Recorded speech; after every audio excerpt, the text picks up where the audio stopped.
But what do we say to the god of capitalism? Not today. Hi friends! Hi! Long time no see! My name is Mia and this is my virtual vanity, a place where we both love makeup and we're quite critical of it. And today, this video is my buy it or deny it, where I am very critical and seldomly loving. In case you didn't know, this type of video was popularized by the ever lovely and glamorous Samantha March. You can find her channel link and the community playlist for everybody that does these types of videos down below. In this buy it or deny it style video, what I do is basically talk about new makeup releases and what I think of them, and I seldomly think really well of them. Anyway, I've not done one of these in a while, so excuse me, I may be a bit rusty. Without further ado, let's get down to business. Let's first address the elephant in the room. This month is Pride Month.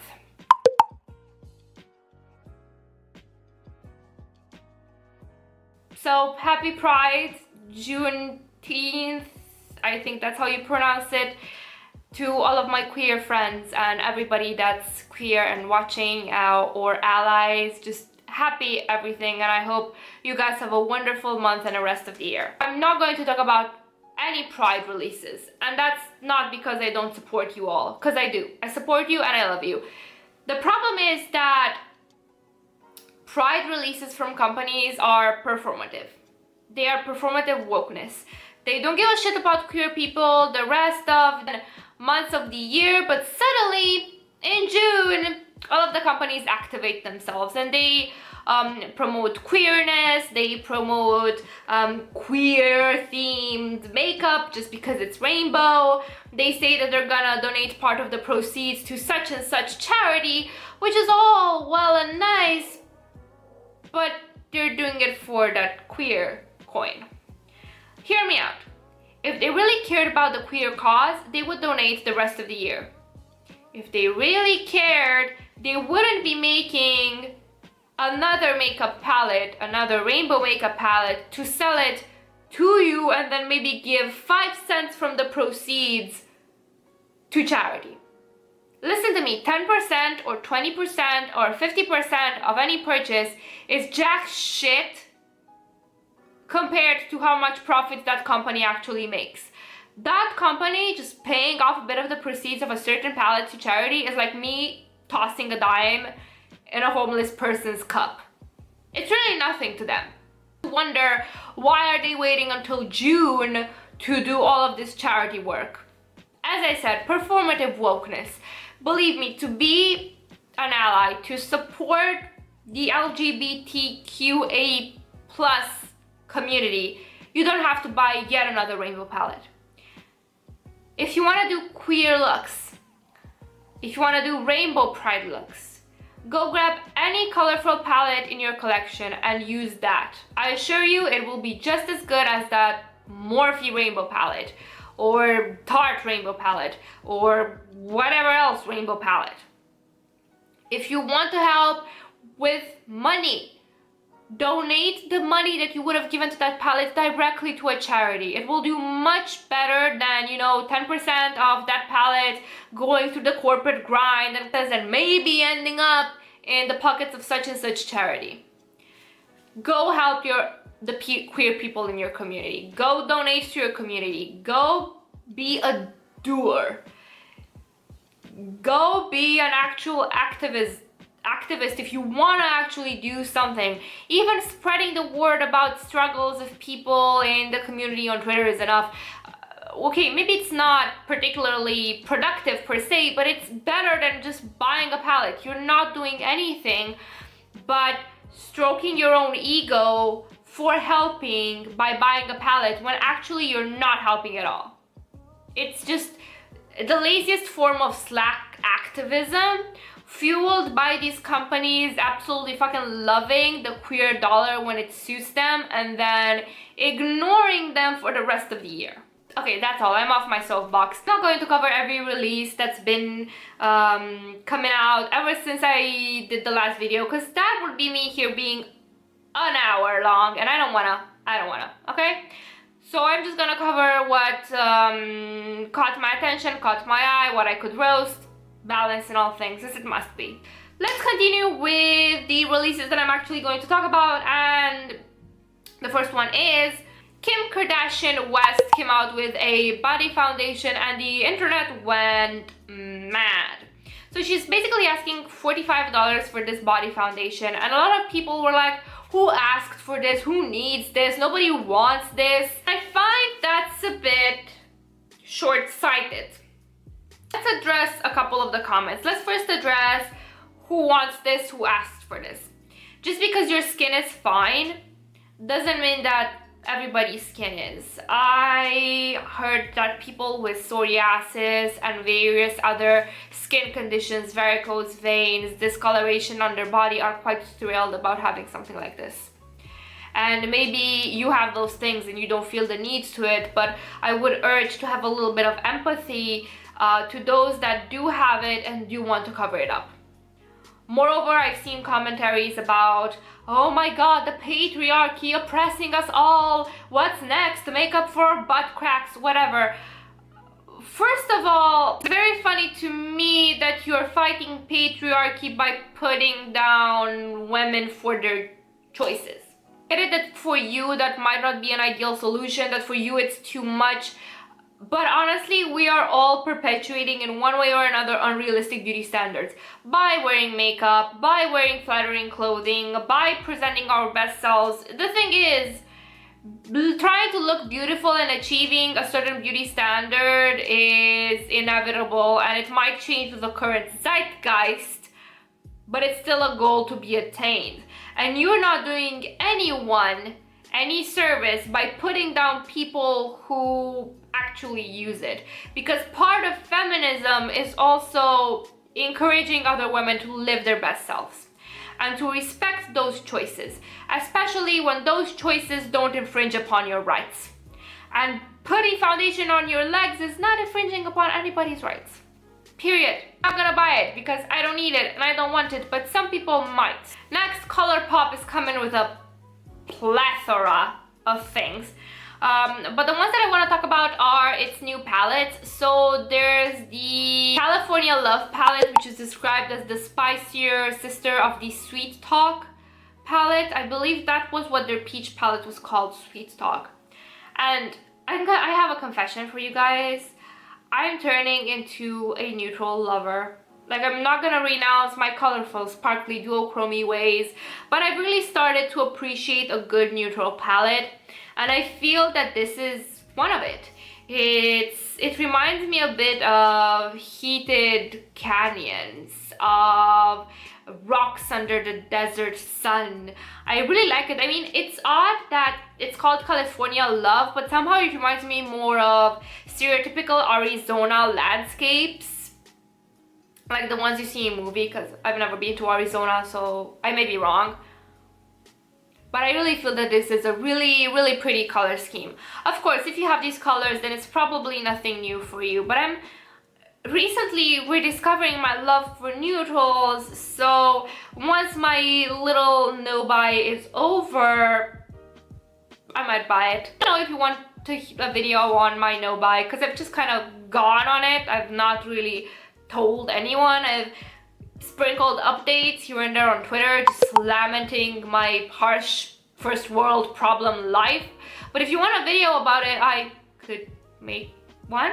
And then the next palette that they come out with is something that people have asked them to do for a while, and that's their yellow palette. That's called Oh Honey. It's a monochrome yellow palette, as one might expect. Some people say, oh my god, what are those browns doing there? But to me, they're very clearly yellow-based browns as opposed to brown or terracotta browns. So I do feel that they kind of have a place there. It also has a pressed glitter and then various shades of gold and yellow. Initially, I was like, oh, I want this. Like, that was my first impulse. But then I thought about it and realized that I actually have all of the yellow I need scattered in other palettes. Have plenty of yellows that I love. I really don't need that one.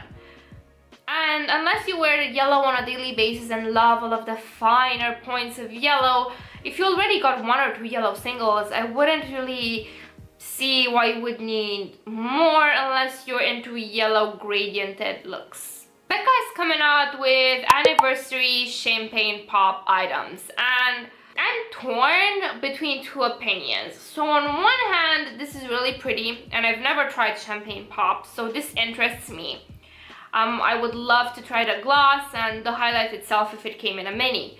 However, I feel that they should fucking let champagne pop die. Like, they've milked this for so long, years and years and years and years and years. Like, every fucking year there's champagne pop something. Like, give it a rest. Enough is enough. Benefit yet again proves that they cannot do a decent shade range to save their life.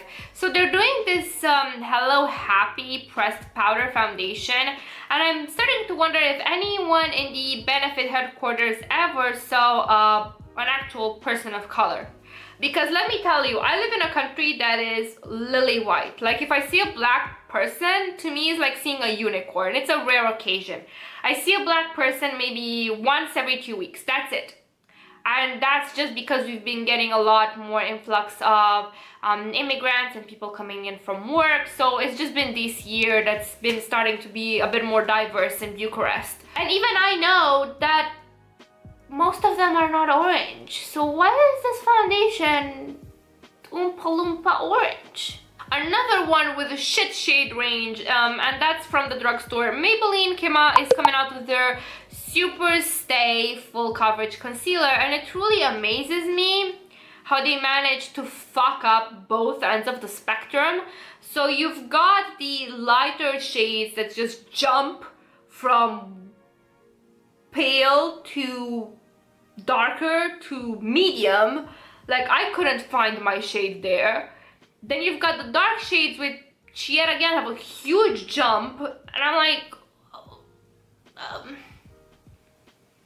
there was an attempt. I mean, I gotta at least appreciate that both ends of the spectrum were fucked over, I guess.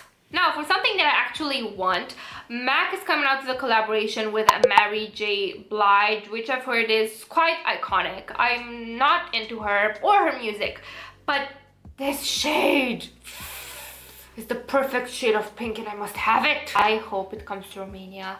I am praying it comes to Romania because it's such a pretty shade of pink. And God knows I don't need any more lipsticks, but that pink is like my white whale, holy grail of pinks, and I can't wait to have it be in stores. And apparently it's a new formula, something that's matte but not as drying as their Powder Kiss lipstick, like a satin matte or something. I want it so bad. Sprinkle more positivity-ish. Nabla is coming out with 2 mini palettes, and these have 6 pans each in their square format. And they've got this Cutie Nude palette and the new Cutie Coral one. First impulse is, I want them because it's Nabla. But then the more I look at them, the more I ruin it for myself because I'm starting to talk myself out of them. So the nude one, I probably have every single shade there. Or if I don't have anything exactly like that, I have something similar. And then the coral one, I like it. And I don't think I have dupes for that hot pink and that coral shade. But I'm not sure if I should get it. I probably will. It kind of depends on the price point, because I'm willing to bring in stuff that is similar to what I already have if I love the formula and want to support the brand. But if it's too expensive, then my wallet kind of stops me. In any way, I'll have plenty of time to think of it until my no-buy ends, so I'll see then. We also have a couple of glosses that I'm for sure going to grab because, hello, gloss, I need them. I gotta catch them all, I gotta have them. Like, if I will be drowned in a bathtub full of gloss and glitter and duochrome pigment, then I will think I died a noble death. Makeup Revolution is coming out with we don't have time to go through all of that. As I said, they're starting to really tire me out with all of these releases. Like, I used to love the brand, but it's too fucking much. Like, Every week I go there and there's not even one new product. There's a whole new line, a whole new set of something. Like it's too much. Like we need a break, Makeup Revolution. You're a bit too clingy. You demand too much of me. I'm not sure our love languages are compatible because you keep showering me with stuff and all I want is a little space. The interesting thing is that they're coming out with a Huda Beauty dupe. And I feel that people are always like, oh, look at Makeup Revolution duping again. Oh my god, they're such thieves. But I'm like, they literally released 400 other new original products in between. Like, I feel they're really harming their brand by continuing to dupe things. Like, I don't mind, because I'm gonna grab that palette. I will, I'm not gonna lie. Judge me if you want, I'm gonna grab it. Because ain't nobody got that Huda Beauty type of money yet. But I feel that every time they come out with something that's a dupe, people forget that they've put out so much fucking other product that is not dupes. So it's a bit of a 50-50. Like, they're drowning the market with stuff, but people still associate them with that brand that dupes other stuff. App that I'm really excited about, but I'm not sure I will be able to pick up because it's a brand that I've not tried anything from and I don't know how their international shipping is. Jordan Liberty is coming out with a collab with the brand Stillazi, and it's a palette. It's a half warm, half cool palette. And he's a professional makeup artist. He's been through so much. He's fought cancer a couple of times, which the sentence fought cancer a couple of times is just terrifying to hear and say and to contemplate. He's honestly a fighter, a survivor. He's amazingly talented and I would love to support him. I'm not sure how I'll go about ordering this. It's shades I probably already have, but as I said, he's such a wonderful human being that I would love for me to give him my money. The thing that I actually really want is the new Luxie singles. So they're coming out with a series of new singles. They've also changed their pricing. So now their singles are between $4 and $6, I believe. And honestly, I gotta catch them all. I want all of them. I want the whole rainbow. I love the Luxie formula so much. Their shimmers are just so good. Something else. So I'm adding these to my wish list. I'm not saying you should, but if you do, you're a woman of tastes, or a man, or whatever. Hipdot is coming out with a Spongebob themed palette. So fucking done. Like, I get it that companies are trying to look even more unique than other companies, but I'm so sick of them coming out with makeup inspired by literally fucking everything. What's next? Naruto makeup? Never mind, I would actually buy that. Like, what about SpongeBob Says makeup? It's becoming a bit of a joke, really. Cause like SpongeBob is just, it's not like a style icon or an actual character that would be style goals or that has a certain aesthetic. He's a fucking sponge living under the sea. Like, I mean, the palette itself is cute, don't get me wrong, it's just the theme is just so off-putting, at least to me. If you enjoy SpongeBob, if you like this color scheme, honestly, more power to you. I'm just a hater, just don't mind me. This Lion King thing making its rounds. It's a collab from Sir John, who is Beyonce's makeup artist, with Luminesse, which apparently is an MLM. In case you didn't know, MLMs are multi-level marketing schemes. Basically, you gotta have people under you that sell to make a profit. And they're very predatory and underhanded, and they prey on mostly women in difficult economical situations, or single moms, or women that don't have regular jobs and would like a little bit of income. Like, I hate them. They're so predatory on multiple levels. Not the video to get into it, but needless to say, I'm really disappointed that such a prestigious makeup artist would join forces with the powers of evil for a fucking Disney collection.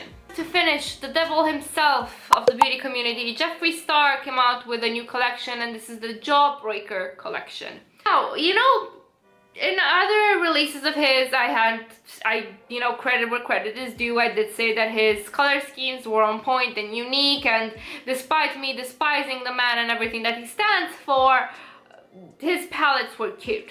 This one, I feel like someone just threw a bag of candy on the ground and made a palette out of it.